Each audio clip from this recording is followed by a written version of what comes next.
Do I really want to take Raiders of the North Sea to as far as it can go? Then I grab this expansion.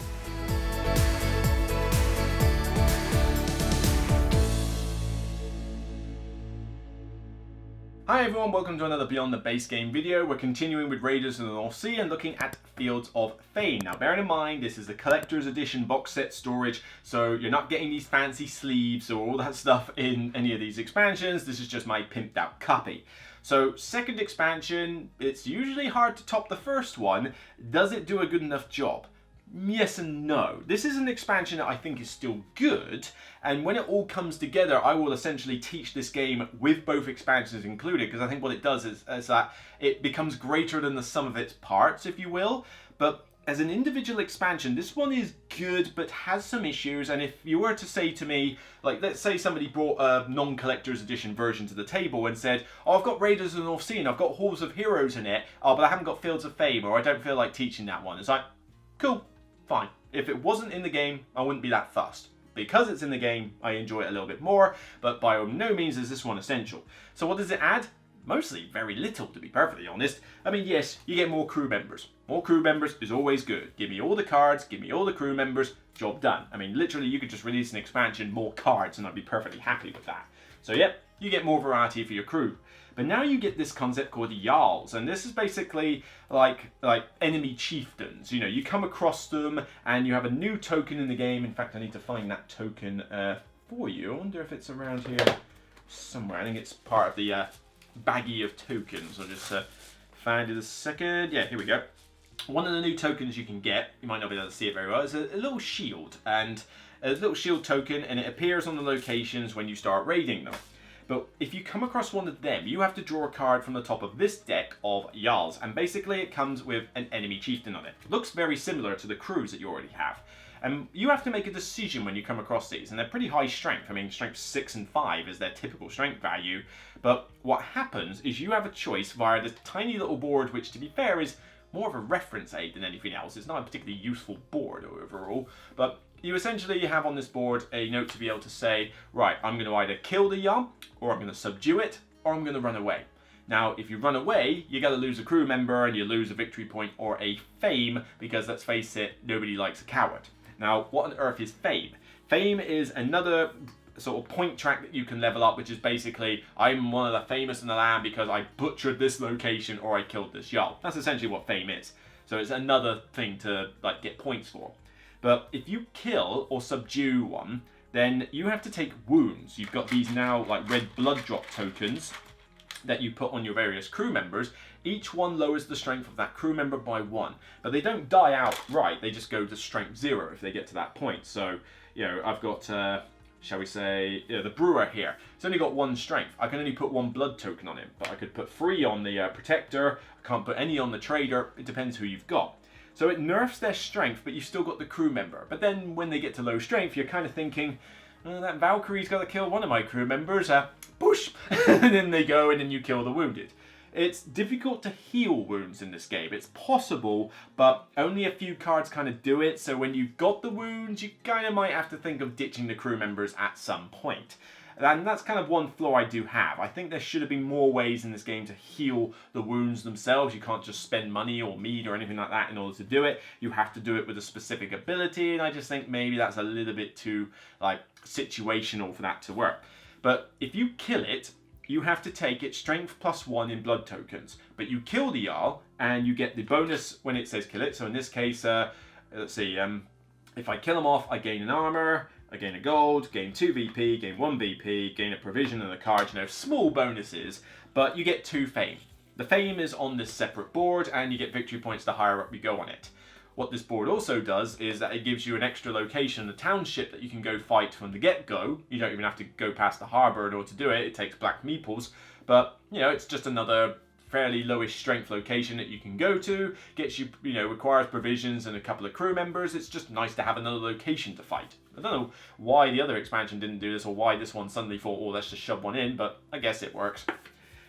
But if you decide to subdue a jarl, you take strength -1 in blood tokens, but you again get to pay the monetary cost on the left, similar to how you did with the other crew members, and recruit it onto your ship. So yeah, you take a few wounds, but then you decide, right, well, you get to join my crew. So, was it, I can't even pronounce this one. Can I find Dagmar? Here you go. Dagmar, I subdued you. Come join my crew. So suddenly your ship now has 2 crew members and a jarl on it. And the jarl is like a strength 6 character. So it's like, okay, fair enough. It's going to be pretty high strength. And they have a bonus for if they're still on your ship at the end of the game, like this one. Gain a VP for every jarl you've subdued. Okay, cool. Gain an additional VP for each offering tile at the game end.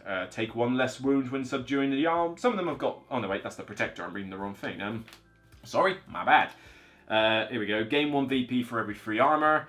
Gain 4 VP if there's no wounds on this card. Gain 2 VP for each jarl you've killed. Gain 3 VP if you've not fled any jarls. Yeah, there's basically various other scoring opportunities if you have a particular jarl. These aren't necessarily things that you would aim for as a strategy, but if you just happen to be going down one particular path and it's like, well, I have subdued a few jarls, this one gives me bonuses for it, might as well keep this jarl on my ship and hopefully not kill them off. The fact that they're high strength makes up for the fact that you've probably taken a good 5 wounds on the rest of your crew. So what it tends to balance, it balances out the fact that you've just ended up with a powerful character. Otherwise, you'd end up with like plus 5 or 6 strength, and it's like, wow, that's quite a big leap in strength.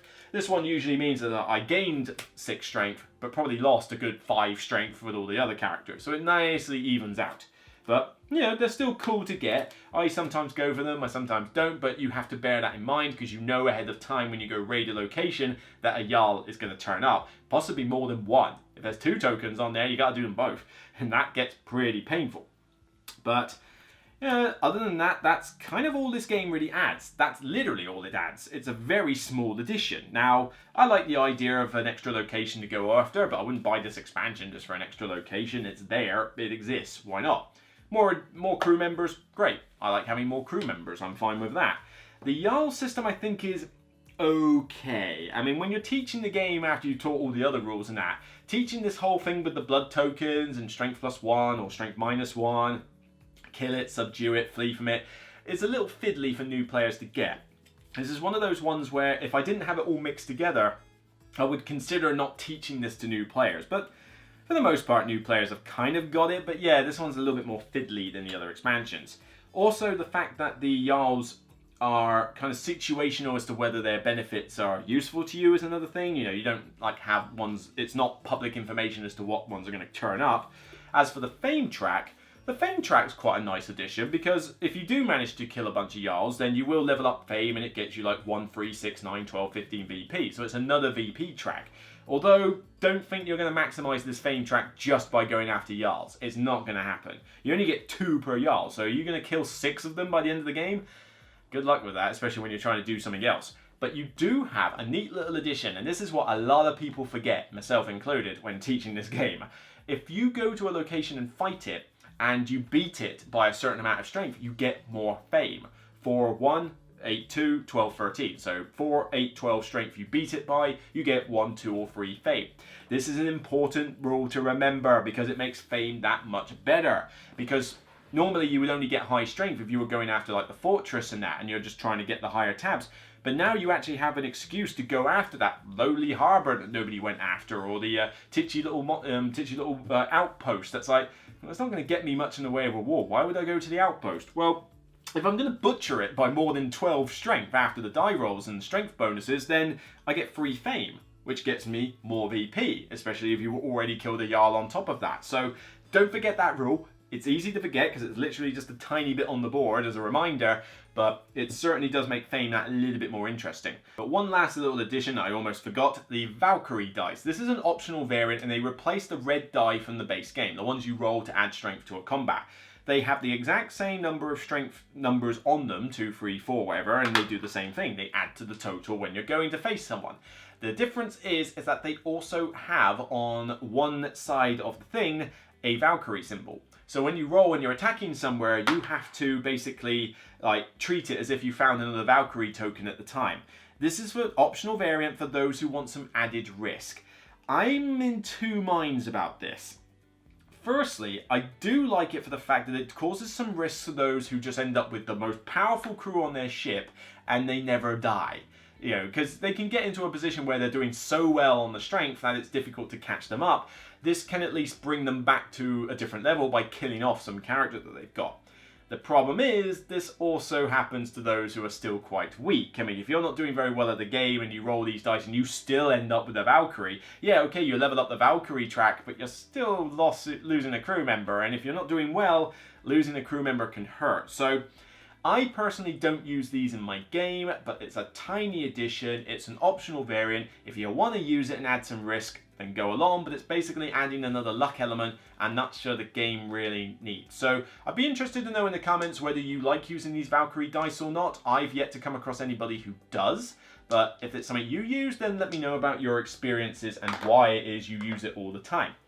So that's pretty much it. The expansion is okay. Because I have everything in the collector's set, I teach everything all together, and as I say, when you combine this with the Halls of Heroes and the base game, it really does become better than the sum of its parts. But on its own, I would definitely not recommend you get this over Halls of Heroes. Halls of Heroes is by far the better expansion of the two. It's a lot easier to teach it and include it in the game, and it adds more variety. This one adds a little bit more variety, but not a ton of it. This is kind of like, do I really want to take Raiders of the North Sea to as far as it can go? Then I grab this expansion. And certainly if you get the playmat, it's got the two expansions built in, so you're kind of going to want it anyway. But it's fine. Probably about a 6 or 7 for me on terms of rating in, you know, what I would consider the expansion to be on its own. I have it, I use it, but if you wanted to skip it, then you're more than welcome to.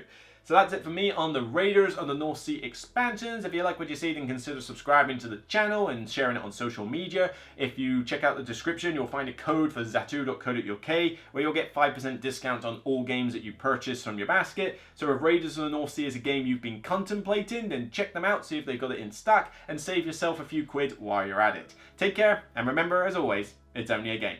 Bye for now.